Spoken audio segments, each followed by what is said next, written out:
Hi, I'm Ashley, and welcome to Crafting the Future, a sustainable fashion design workshop series in celebration of the new Tommy X Timberland collection.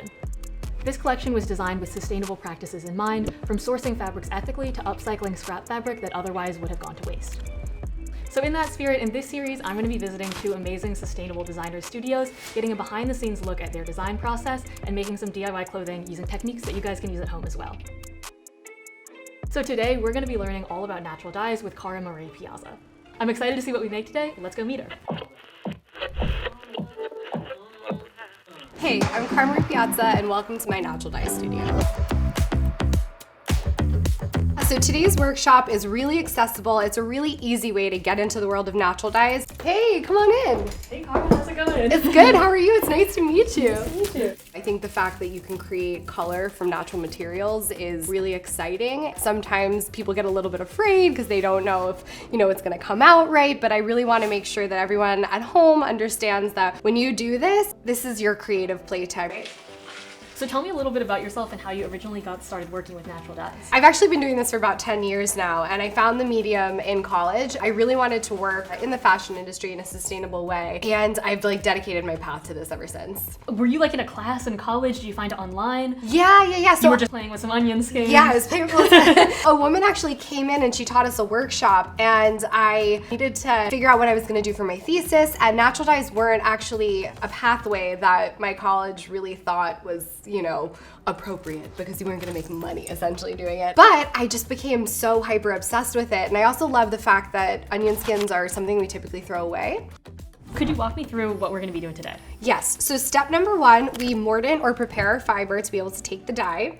Step number 2, we're gonna soak our bulldog clips so that they create a rusty color, which changes the color of the dye. Step number 3, the fun part, we get to fold the shirt all up and cool. Step number 4, we're gonna cook all of our onion skins into the dye. Step number 5, the dyeing happens. Step number 6, we take the shirt out of the dye, unwrap, the big magic.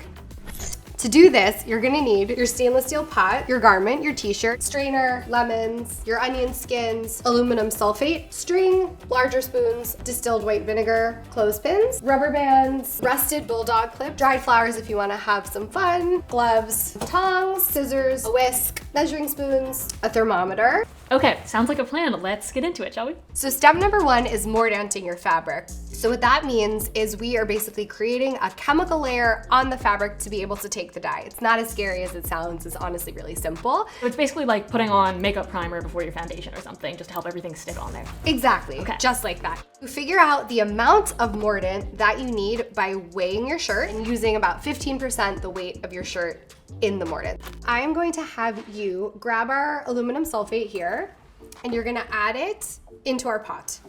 Great. So where would you buy aluminum sulfate? So it's really easily available online. Also, if you don't want to purchase the aluminum sulfate and you're someone who collects a lot of avocado pits, you can use about 30 avocado pits as well. So once you're ready, you're gonna take your shirt, and we'll just slowly put it in. And we're gonna wanna leave it here on the heat at around 140 degrees Fahrenheit for at least an hour. You can also leave it overnight, but an hour should be fine if it's on the heat. Yeah. And what is the craziest thing that you've ever made a dye out of? To me, it's not weird anymore, but I think one of the crazier natural dyes are actually the cochineal beetle. So it's a little bug that makes a really beautiful hot pink. Okay. Is there any way, though, that I could make a dye out of the cockroaches that are in my apartment? I've never tried it, but you can report back. Okay. So now that the hour is done, we're ready to take our shirt out. Make sure your water is not hot. So I'm just gonna grab it like this, and we'll just wring it out. It's totally cool to work on your shirt wet. We are going to lie it out flat. Natural dyes are affected by a variety of different variables. So by working with metals, like rusted metal, you can actually change the color of your natural dye. So these I've already rusted, but to show everyone at home, you just grab some binder clips that you can get, from any office store, and you grab some distilled vinegar and you just pour it in. And you don't have to fully cover them, that should be enough. So the air is actually what allows it to oxidize. So it's important to not fully submerge them. Our next step is folding the shirt. And we're gonna start with one corner and bring it to the other end. Bring the edges up one more time. So this is kind of the same concept as when you're tie-dyeing in middle school summer camp, right? Yes. You wanna create all those nice little folds and crevices. Exactly, this is up to you. You can do this however you like, but you can add clips here. So you can do one on each side. I'm gonna let you do your magic at this point. Okay. So now's the fun part. We're gonna create the dye with the onion skins. So I'm just gonna grab our pot. You're gonna grab the skins, just throw them in there. Yep, go for it. It's kind of therapeutic. It feels good, right? And what color will these onion skins create? So these are gonna make kind of like a rusty brown gold color, and then like around the clips is gonna go a bit more like green yellow. Now you're gonna stir them. So you wanna get them all wet. So I'll just step out there. I feel like I'm doing a little witchcraft. Exactly. What? Witchy? Yes. You're gonna throw your shirt right into the pot with the onion skins in it. And you never really want to boil your garment in natural dyes either, so it's always important to kind of keep it at a simmer, otherwise it like ruins the integrity of your clothes. We're gonna leave this for at least 2 hours, and then when we come back, we're gonna have a beautifully naturally dyed shirt. All right.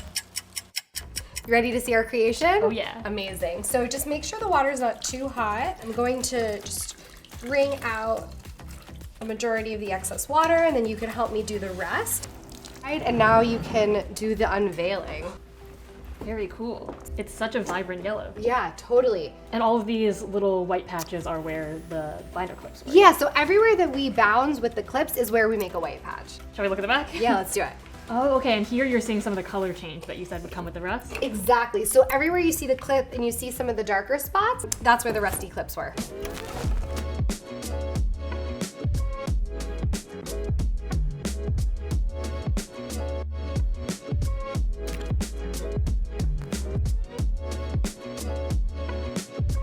Once you're done with your garment, like the one we dyed today, you want it to dry naturally overnight and then iron it in the hottest setting. That helps set the dye. And so how do you take care of naturally dyed garments? Can you just put them in the machine wash, or will everything you own suddenly be onion colored? That's a great question. So after you've naturally dyed something, you do want to wash it separately, but then once it's been washed the first time, you can wash it with all of your other clothing.